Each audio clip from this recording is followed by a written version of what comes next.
shopping. When I need fresh tires or fuel during a race, my pit crew takes care of everything.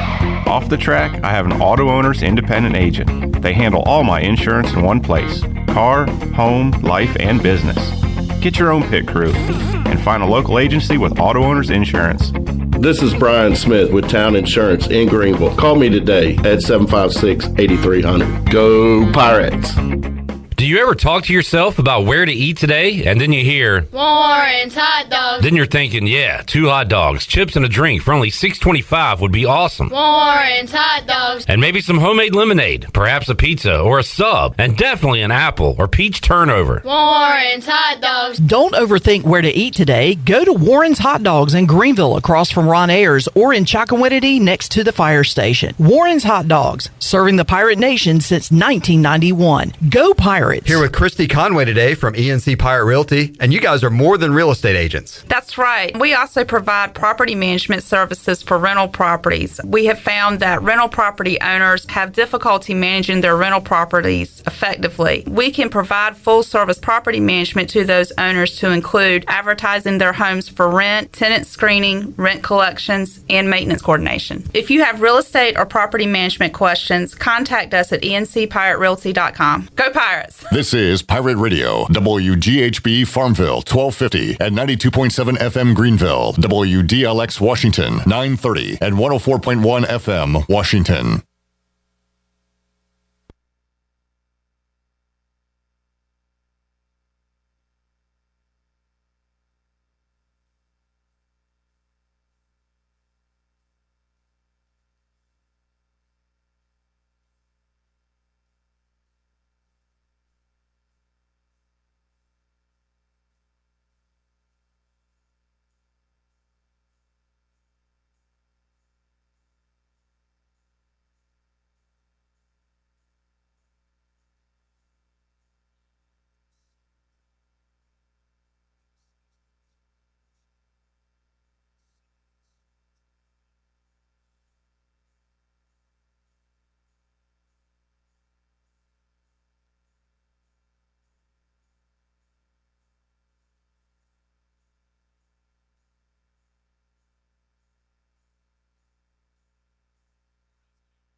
Watching you talk. Okay.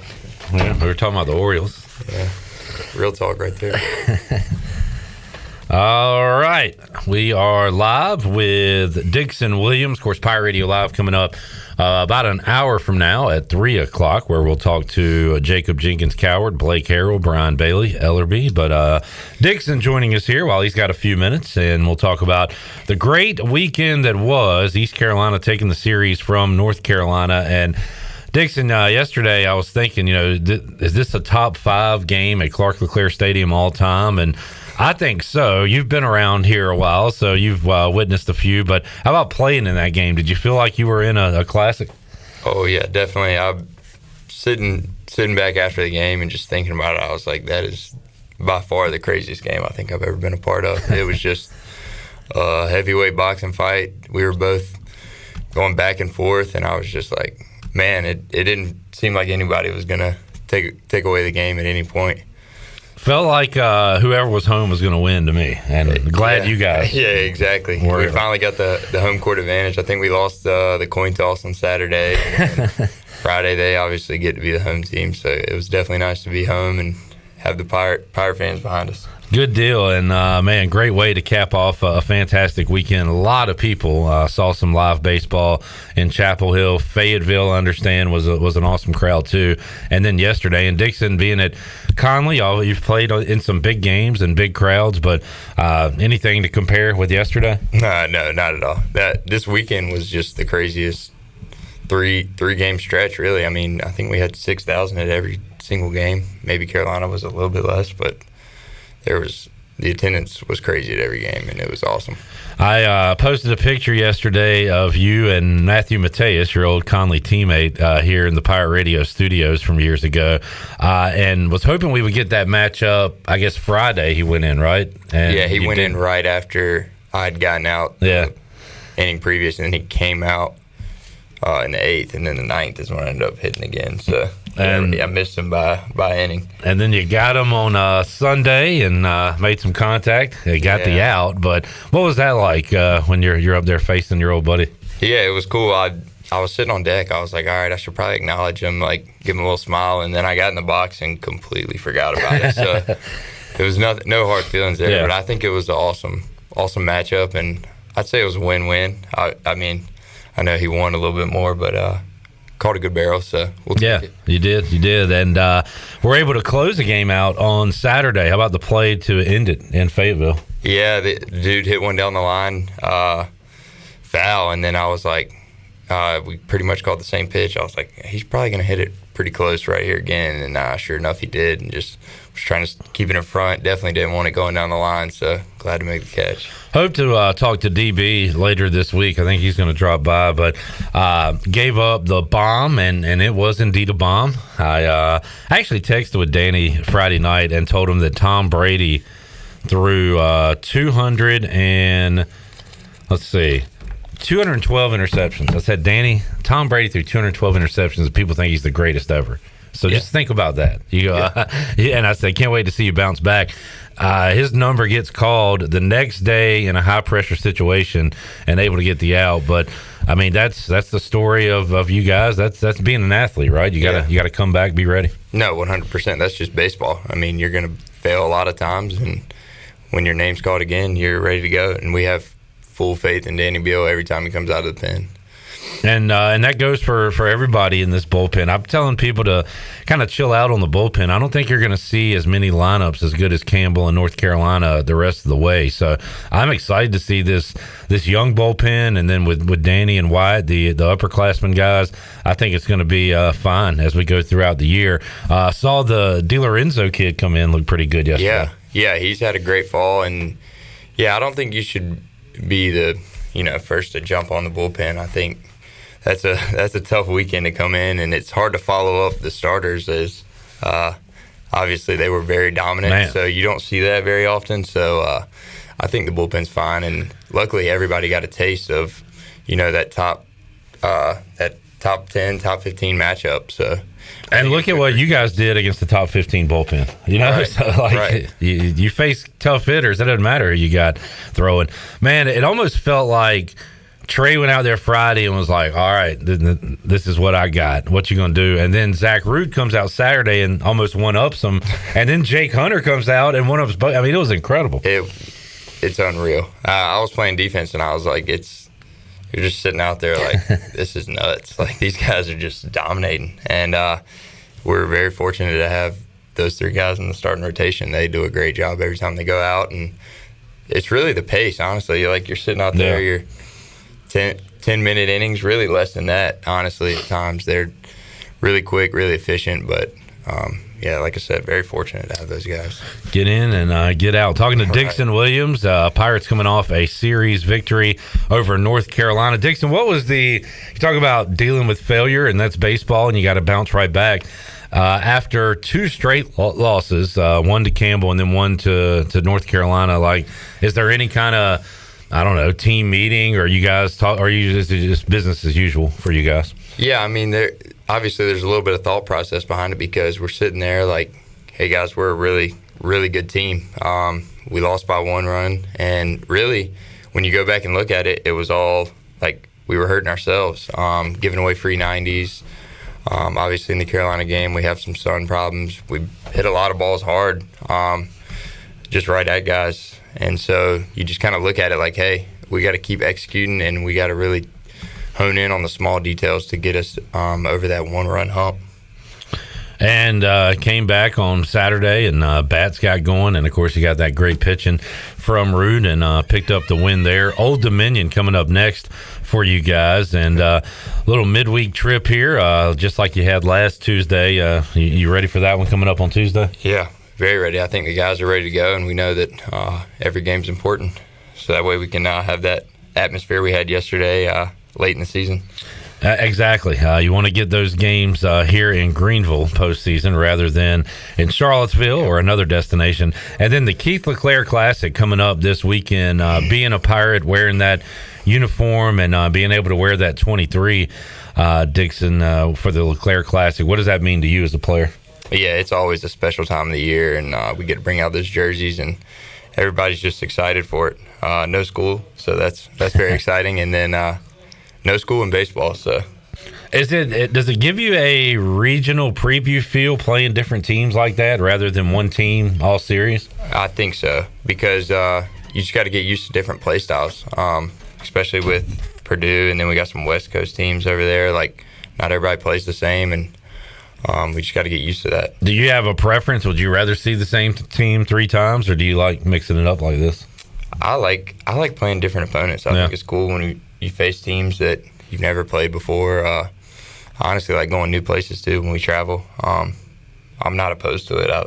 I enjoy playing different people. It's going to be a fun weekend. Really looking forward to Saturday. Cal State Fullerton, a traditional baseball powerhouse, and was in a regional last year. And, of course, Jason Dietrich, former ECU pitching coach, will be here as the skipper for the Titans coming up on a Saturday. They got Purdue Friday at 4:30, Cal State Fullerton Saturday at 3:30, and then 1 o'clock-ish. Of course, there's a game before all these, so times could move around a little bit, but 1 o'clock against Southeastern Louisiana on a Sunday. So what is a Monday like coming off the dramatic kind of you put a lot into what went down this weekend. So what's your Monday like as a player? Yeah, it's tough when you got a Tuesday game, because you still need to get your stuff done and get ready for the next game, but you also got to give your body a little bit of rest too. So today we'll be kind of resting, get a lift in, and get some swings in. That way we're sharp and ready to go tomorrow. Dixon, do you go back and watch the game? Like, we got all these highlights and stuff on Pirate Radio, and the fans are retweeting and posting, so it lasts forever. Do you go home and watch some of this stuff? Do you get away from it? What do you do after a game? I'm more of a highlights guy, so I'll watch the YouTube, the Wheels guy or whoever it is. Sometimes I'll go back and watch it on ESPN it's cool to see, but I wouldn't say on social media as much. Yeah, gotcha. I'll check it out, but like you said, there's so much. You can't even scroll through it all. There's so much up there. And how much do you watch what you did specifically in the batter's box? Is my swing right? Am I, how much do you watch those things? More importantly, if it's something like that I need to get better on, or something I need to fix. Because all our good swings and stuff like that, they'll post. We have like a little kind of folder for all that stuff, and all those videos are in there, so I can just go back and watch that whenever. So more so the stuff I could have done, like and just seeing how I could have, I guess, done better in that situation. There's like a balance between critiquing you and also letting you go out there and play. So, like, does Palumbo kind of give you notes on stuff game to game, or what are those conversations like when it comes to the defense? Yeah, if situations arise, he'll send them to us, kind of talk us through it, and we'll have the video to see, and he'll be like, "You should have done this here," and kind of explain it for us so when it happens again, because usually it does. We'll be prepared for it. How do you feel about your defense so far, playing third for the first time for ECU? Yeah, it's been good. I'm starting to get a little comfortable over there and get my feet under me and play in front of home too. But also figuring out different places. You just gotta be ready for anything really. And guys hit the ball hard down there, like Vance did yesterday. Yeah, the hot corner. Great tweet by Palumbo earlier today. Might have been yesterday. I guess Starling got left hanging from Barini and had to give himself a high five, and Palumbo said, "Need to work on our middle infield culture." Yeah, I can't tell if he's joking or being for real. I'm assuming it's a joke. He could be. You never know with Coach B, honestly. He could be joking. I don't know. He'll probably mention something today at the field. Another great Commanders fan, by the way. We were talking about Parker Bird earlier. Really? Jeff Palumbo, Commanders fan. Wow. See, that just means he's loyal and... Yeah, he supports the close team, like I said, and not easy to be a Commanders fan these days. He's from Maryland, right? VA, Maryland, one of those. So he got it on us. Yeah. Dixon Williams joining us, Pirate Radio Studios, East Carolina, getting ready for Old Dominion. By the way, there will be another restock at Shimmer for the shirts, and I understand the Dixon Williams Welcome to the Jungle shirt's doing pretty well. That's what I've heard. So. Yeah. Keep it up. Is that cool? Have you been out in public or anything and seen your shirt? Yeah. I'm guessing there was probably some this weekend. I didn't take the time to look. But I haven't seen one just somebody walking up to me have it on, but that'd be really cool. Yeah. What's it like, Dick? I mean, you're not that far removed from being a kid yourself, and now you got kids coming up to you. What's that like? Yeah, it's very cool. Me and Parker were talking about it the other day in the locker room. We know we were those kids at one point in time, just looking up to get older guys playing college ball, just having fun. So anytime I can make their day or talk to them, talk to their family, it makes my day as well. That's awesome. Yeah, I also signed my first shoe the other day, so that was interesting. Sweet. How's the autograph? Is it good? You need to work on it? I got a long autograph. I need to figure out how to shorten it up. And it seems conceited to sit there and practice your autograph, but I think as a ball player and one as good as you are, you might need to practice it at home, Yeah, that I could look into that, but when we do those posters, that's when I get my practice. Oh, true. That's kind of our practice reps. Not to embarrass you, I saw your parents before a game recently, and I know your dad a little bit, but I talked to your mom for the first time, and she said, "Thank you for getting some words out of my son, getting him to talk a little bit." Yeah, she told me about that encounter. I said he's a great kid, and he's starting to open up a little bit. Yeah. So I told her you make it easy. Yeah, hey, we try. We try to have fun and talk to you guys as people and not baseball playing robots. So right. It's fun. All right, Dixon. So a big week ahead, Keith LeClaire Classic, but before that, Old Dominion, and then next week, not to look too far ahead, but your first 5-game week, because you'll play Tuesday, Wednesday, and Friday, Saturday, Sunday. So a lot of baseball coming up next week. Do you like kind of staying in? How many days off do you need a week to feel good? Really, you're down for whatever. One's fine. Yeah. We'll keep playing. It gets us in the groove. So those 5-game weeks are really fun. I remember that last year. It was a cool stretch. And like I said, no school, so you just play baseball. That's just get to have fun. That's a good life right there. It is. Dixon, best of luck, man. Keep up the good work, and looking forward to seeing what you guys can do tomorrow, and we'll see you back at home this weekend. All right. Thank y'all. Dixon Williams joining us, Pirate Radio Studios. If you are tuned in live, we'll be with you at 3 o'clock coming up. JC, Jacob Jenkins Cowart, will join us along with Blake Harrell. So we'll talk some football, some baseball, and unfortunately recap what happened to Pirate basketball this weekend as well. So I got all that coming up on Pirate Radio Live at 3 o'clock.